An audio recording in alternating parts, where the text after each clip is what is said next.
Hello and welcome back to the free online woodworking school. In this episode, we are going to begin chopping the mortices in the legs of this lovely little table we're working on. So in the last episode, we did this. We got everything marked out, both the mortices, the tenons, everything. And what's important about mortise and tenons is there's a general rule to always cut the mortices first, hence why we're doing it now, because it's much easier to fit a tenon to a pre-existing mortise than cut a tenon and then try and get in there and pare down walls, and it's just very hard to get access to. So it's better to chop a mortise first, get it as accurate as you can, and then just adjust the tenon as needed in order to fit in here. Now this is a mortice chisel. This is what we're going to be using, would you guess, to chop the mortices. The unique characteristics about this is that it is just a very thick bit of metal, perfectly parallel sides on it, and it's got a nice chunky handle for a full hand grip, and in this case it's got a collar on the end of it to strengthen the area that we're going to be hitting. But that said, you really don't need one of these in order to chop mortices. You can do it with a bevel edge chisel, a firmer chisel. So a mortise chisel is nice to have, but don't feel too restricted if you don't have one of these. Just use whatever you've got. The biggest difference doesn't actually lie in the chisel. It lies in the positioning of the piece of work on the bench itself. Now I'm very fortunate in that this bench is 5 inches thereabouts thick. And so for me, I could place this anywhere I want in the bench and get pretty good support from underneath. That said, I want you to listen to this. Can you hear the difference in sound it makes when I'm above the leg in the workbench? Even in a workbench 5 inches thick, that sound is so drastically different in this area. If I place this mortise that I'm chopping above the leg in the workbench, I am going to get much better power transfer than if I were to be placing it out here. And if that difference is obvious in a 5-inch thick workbench, think of what it would be like in a 1 or 2 inch thick that I know most people have. The other thing you want to be thinking about here is the orientation, the direction of your eye line when you're chopping the mortices. We want these to be descending perfectly perpendicular to this face. If there's any kind of angle on that, then our tenon's going to be going in at an angle and we're going to have problems. And so when chopping the mortise, ideally, you want to have the chisel like this and you want to be sighting down it so you can easily see if the chisel is at 90 degrees. If I have the piece perpendicular to my eye line and I've got the chisel like this, I can see this angle, but I can't see this one. And so for all I know,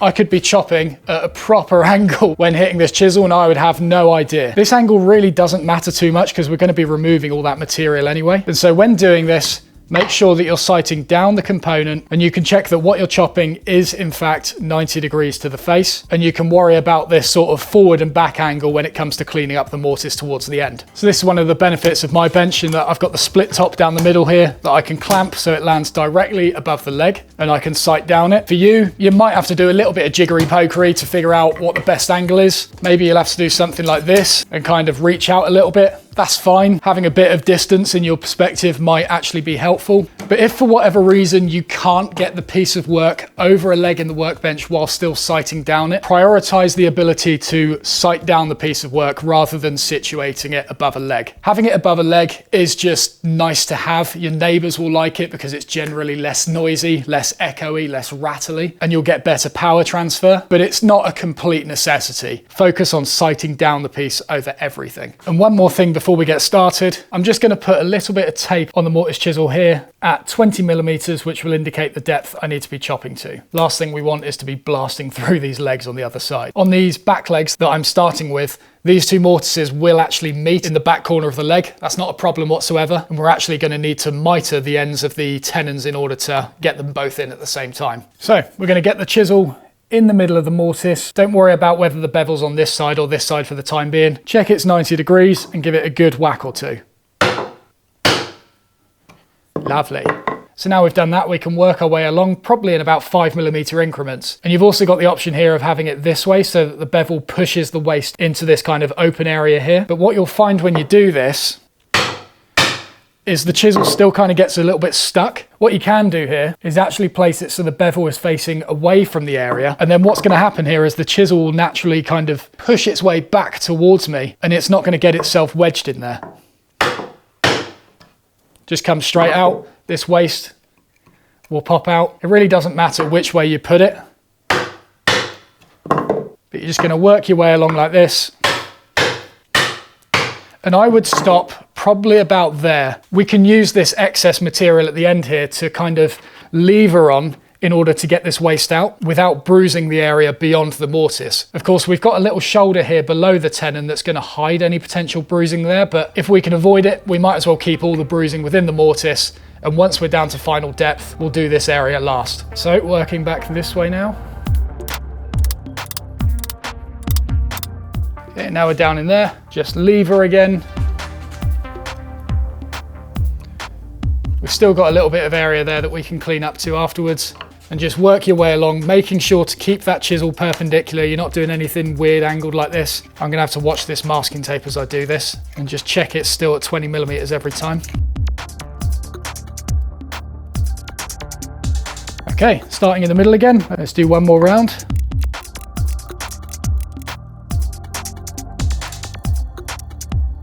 So we're definitely down to depth in the middle. Got a little bit more to do in these areas. So we're down to depth, and you can kind of see the bruising that's happened from where I've been levering out the waste. I didn't use this side as much as I thought I would. Most of it's happened this side, but you can see we still haven't encroached on that line there where the mortise is at full depth compared to about 6 millimeters or so for the haunch. So now we're just going to chop back to these lines and get this main part of the mortise done. So in this instance, the bevel direction does matter. We want this back wall to be nice and square, but we're not going to go back to it first. As is the case with most other joints, you want to work your way back to the line.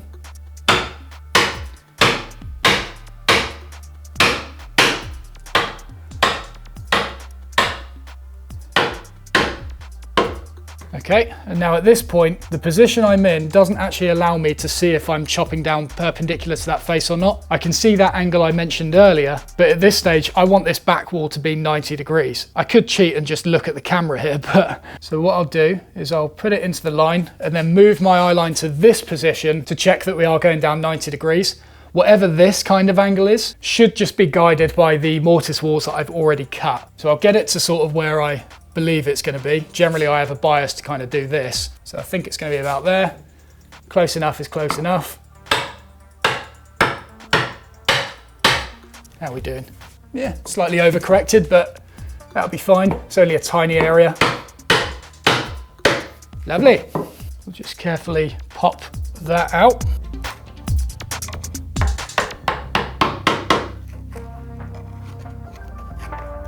And we can just get a small ruler in here to check that we are at 20 millimeters for the most part, other than up here. So we're going to do exactly the same on this side now, work our way back to that line.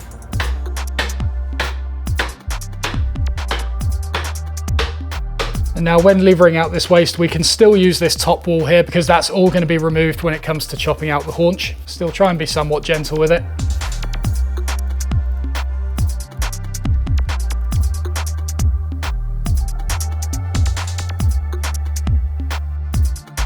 So with that one done, we're now going to work on the one at 90 degrees to it. Make sure to clear the bench so that you don't put the piece of wood on any chips, because that's going to put some nice dents on our show face otherwise. Mind you, this is a back leg, so who cares? So, same concept here. The only thing that is kind of inevitable at this point is getting a little bit of breakout on the inside face of the mortise when we break through on this face into the one we've already cut. You definitely don't need to do this, but to mitigate it, you could just put something in the mortise to support that inside face. I've just found a bit of 6mm MDF here that's going to work quite well. So we'll start in the middle again. We don't actually need any tape for the time being because we're just waiting to break through into that mortise.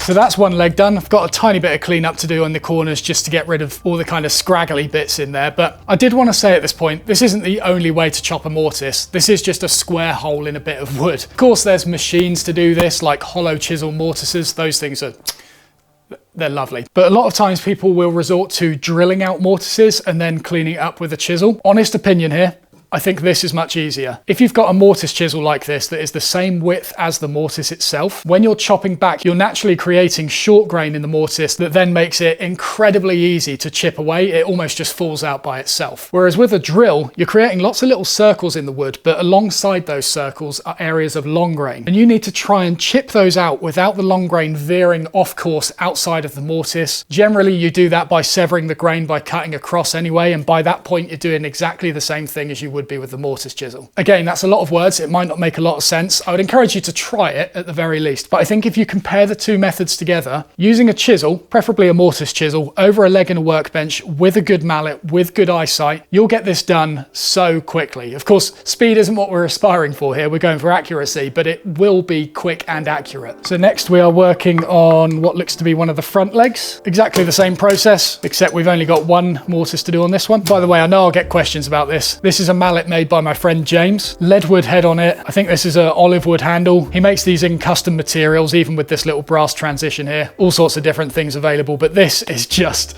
beating through these mortises with no effort whatsoever. If you're interested in getting a custom mallet, I'll put a link to his Instagram page in the description, because this is just lovely to use. Let's do it.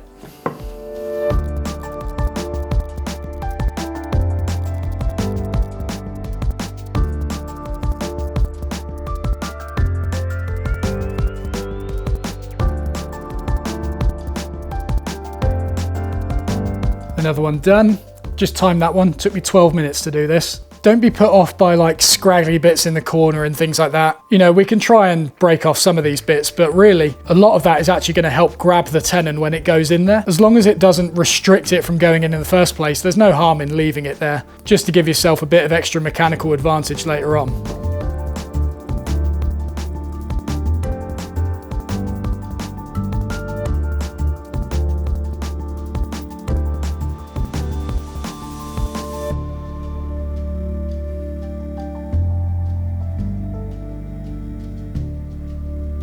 Okay, so that's all the mortises chopped. Next, we're going to focus on cutting these haunches. I guess I haven't really explained the terminology at this point. The whole thing is technically the mortise, but this deep part is what I'm calling the mortise. This area above that's slightly shallower it's called the haunch. The main reason for it is it gives the tenon more location up the length of the leg. So when it goes in, it's less likely to be able to twist. And secondly, it needs to be substantial enough so that when you're chopping the mortise, this area above isn't going to be prone to snapping off due to short grain. Like imagine if you made that 10 millimeters thick, when you're chiseling down here, that area is going to be so likely to just pop off because it's weak. So it's a bit of a balancing act. You want it to be big enough to provide location, but not so big that you end up taking away strength from this main area. A general rule is just to make it 1/3 of the overall height of the mortise. Now, one thing I forgot to do in the last episode when marking out was squaring these small lines down from the top of the mortise. This one that you see going all the way down is from the dovetail that we did remember to mark out. But these two here, I've just added by using a little square and a knife just to square them back 6 millimeters or so. And then next, with the gauge set to the depth of the haunch, we're just gonna scribe that line across. And so these are the areas we're gonna be removing. Now there's a couple of ways you can chop these haunches out. First method is to simply do what we did on the mortise, but just a bit shallower. And this will work, but it's not going to give you the cleanest look on the top of the end grain here, which in this case isn't a huge problem because it's going to be covered by the tabletop anyway. But in some cases, when you're cutting mortise and tenons like this, like on frame and panel doors, that top bit is visible. And so you want it to be a clean looking joint on that top face, regardless of what's going on in here. So while it would work, pun, chopping out this mortise with a chisel, I actually prefer to do it with a saw. Doesn't matter what saw you use, just make sure it is a rip saw. I like using a Japanese saw for it. Start on the inside corner like that. And I'm just lowering the saw as I go, tracking the line from back to front. And then once we're flat, we'll cut down to the depth of the haunch. Okay, and then once we're down to depth, we can use that mortise chisel to kind of establish this top line. I'm not going to go straight into it. Going to work our way down to it, so we're just looking to separate the grain for the time being.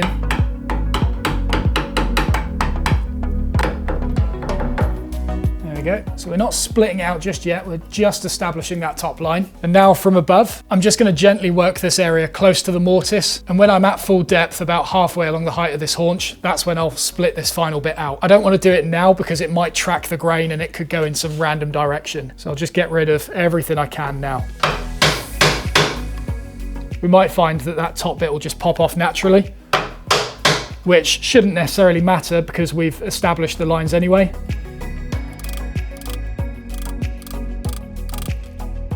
Just periodically check the depth. We're all good there. Pop this off. Yeah, so that dived down slightly there, so it's lucky we did get rid of that area first because we could be way too deep otherwise. Just flatten it out slightly. And there we go, there's our haunch cutout. You can see that area right in the middle there where it tried to dive down, because as I was splitting it out from the end grain here, it followed the grain down. And so had I not got rid of this small area first, that would have just kept going all the way down into the mortise, and we would have ended up being way too deep here. And so yeah, we managed to get away with that.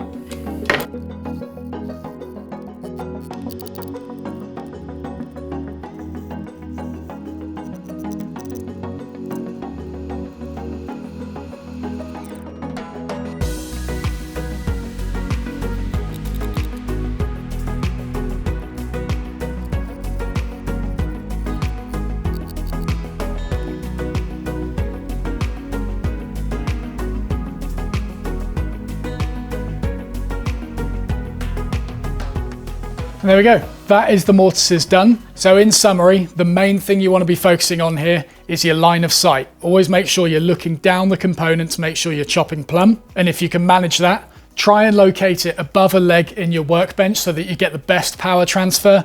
And ideally, see if you can get yourself a good mortise chisel. I've put a link in the description to this one. It might not be the same brand depending on where you are in the world, but chances are they're all made in the same factory. It's just got a different stamp on it. So yeah, line of sight, positioning of the bench, and good tools. With all that in mind, you should end up with a very good result. So in the next episode, we're going to begin focusing on cutting and fitting the tenons and find out how good of a job we actually did in this video. So thank you very much for watching. If you enjoyed this video, please don't forget to press the like button, subscribe if you haven't already, and I'll see you in the next one.